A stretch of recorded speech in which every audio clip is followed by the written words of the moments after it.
Halo semuanya, nama saya Laina Nur Hikmah dari kelompok 3 program Agroindustri B.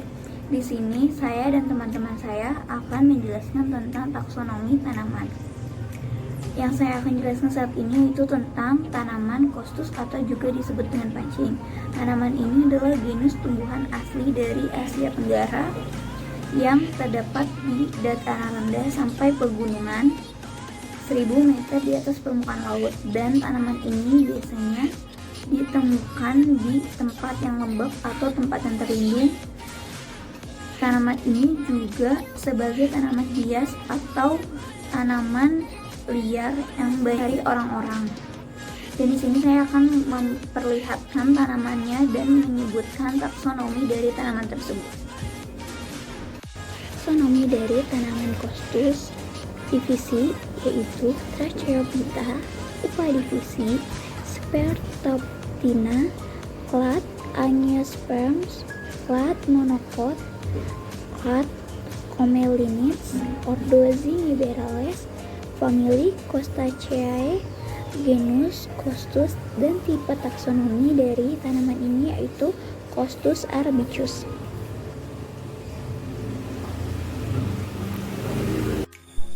Assalamualaikum warahmatullahi wabarakatuh. Nama saya Hamzah Fadilah. Saya dari Agroindustri B. Saya akan mengklasifikasi tanaman hias Sri Rejeki jenis widuri merah.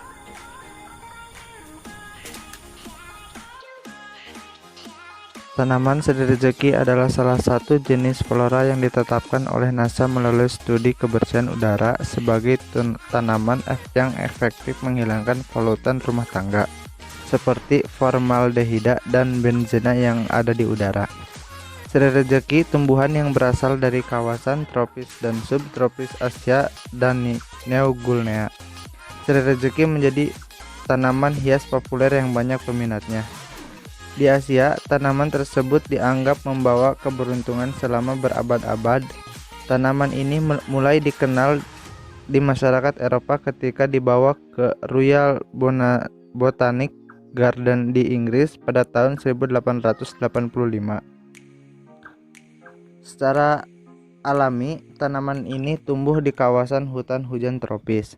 Sri Rejeki memerlukan intensitas penyinaran rendah atau tempat teduh dengan kelembapan tinggi dan suhu di atas 15 Celcius.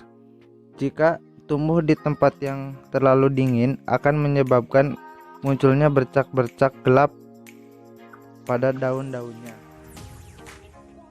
Sistem perakaran Sri Rejeki adalah serabut berwarna putih, batang tidak berkambium atau tidak berkayu dan tumbuh secara tegak hingga menjalar. Batang yang merambat di atas tanah memiliki akar simpul. Ukurannya sekitar 1-3 cm tergantung jenis dan lingkungan pertumbuhan. Bentuk daun menyirip dengan pembuluh pengangkut xilem dan phloem yang tersusun secara acak. Didominasi warna hijau, merah, kuning, orange, dan sebagainya. Sri Rejeki dianggap beracun karena mengandung kristal kalsium oksalat yang menyebabkan iritasi pada selaput lendir jika tertelan dan dapat menyebabkan iritasi kulit yang menimbulkan ruam. Assalamualaikum warahmatullahi wabarakatuh. Saya Ocha Nur Aida dari kelas Agroindustri B. Saya di sini akan menjelaskan tentang klasifikasi dan taksonomi bunga kemuning. Kemuning atau Murraya paniculata adalah tumbuhan yang berasal dari famili Rutaceae. Bunga kemuning menghasilkan biji dan buah. Kemuning termasuk ke dalam kelompok tumbuhan Agiospermae dengan biji dikotil atau berkeping dua. Struktur biji dan buah ini dihasilkan dari bunga kemuning yang berwarna putih. Tumbuhan kemuning memiliki akar tunggang, kuning keputih-putihan, dan tingginya bisa mencapai 3-7 meter. Batangnya berkayu, beralur, dan percabangan monopodia. Klasifikasi dari bunga kemuning, kingdomnya yaitu Plantea, subdivisinya yaitu Agiospermae, kelasnya yaitu Dicotyledon, ordonya Sapidales dan familinya Rutaceae. Kemuning atau Murraya panicula banyak digunakan sebagai obat tradisional maupun kosmetik di Indonesia. Itu saja penjelasan dari saya, kurang dan lebihnya mohon maaf. Terima kasih. Assalamualaikum warahmatullahi wabarakatuh.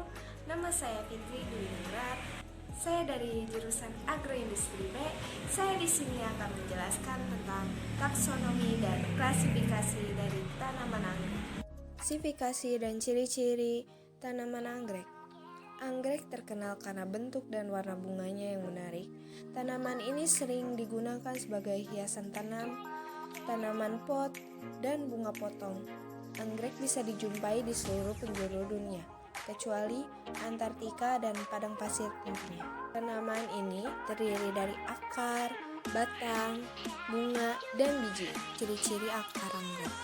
Akar anggrek mempunyai bentuk yang silindris, berdaging lunak, dan mudah patah. Bagian ujung akar yang runcing, licin, dan sedikit lengket. Dalam keadaan kering, akar anggrek kelihatan berwarna putih keperak-perakan, dan hanya bagian ujung akar saja yang berwarna hijau atau tampak agak keunguan. Akar yang sudah tua akan berwarna coklat dan kering. Ciri-ciri batang anggrek. Batang anggrek bermacam-macam. Ada yang ramping, gemuk berdaging, atau menebal di bagian tertentu saja. Batang anggrek dibedakan menurut pertumbuhannya menjadi dua tipe, yaitu tipe simpodial dan tipe monopodial. Ciri-ciri daun anggrek. Bentuk daun anggrek terdiri dari bermacam-macam bentuk.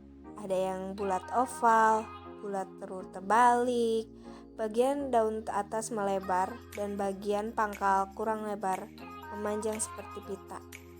Tebal daun beragam, ada yang tipis sampai berdaging dan kaku dengan permukaan rata. Daun anggrek tidak bertangkai, jadi sepenuhnya duduk pada batang. Ciri-ciri bunga anggrek. Bunga anggrek yaitu tersusun dalam jumlah karangan. Jumlah kuntum pada bunga pada satu karangan bisa mencapai 1 sampai banyak kuntum. Bagian-bagian dari bunga anggrek diantaranya adalah sepal atau kelopak daun, petal atau daun mahkota, stamen atau benang sari, pestil atau putik, dan ovarium atau calon buah. Bunga tanaman anggrek sangat variatif dan berfungsi untuk menarik perhatian serangga hingga pada bunga untuk mengadakan penyerbukan. Bunga anggrek mengandung ribuan sampai jutaan biji yang sangat halus, berwarna kuning sampai coklat. Anggrek menggunakan biji sulit dilakukan karena biji anggrek sangat kecil dan mudah terbang terbawa angin. Perbanyakan anggrek biasanya dilakukan dengan metode aklimatisasi anggrek. Taksonomi tumbuhan anggrek. Kingdom, plantae atau tumbuh-tumbuhan. Divisi, spermatophyta atau tumbuhan berbiji. Subdivisi, angiospermae atau berbiji tertutup. Kelas, Monocotyledonae atau berbiji berkeping satu. Order, Orchidales. Family, Orchidaceae atau anggrek-angrekan. Genus, Phalaenopsis. Spesies, Phalaenopsis ambadina.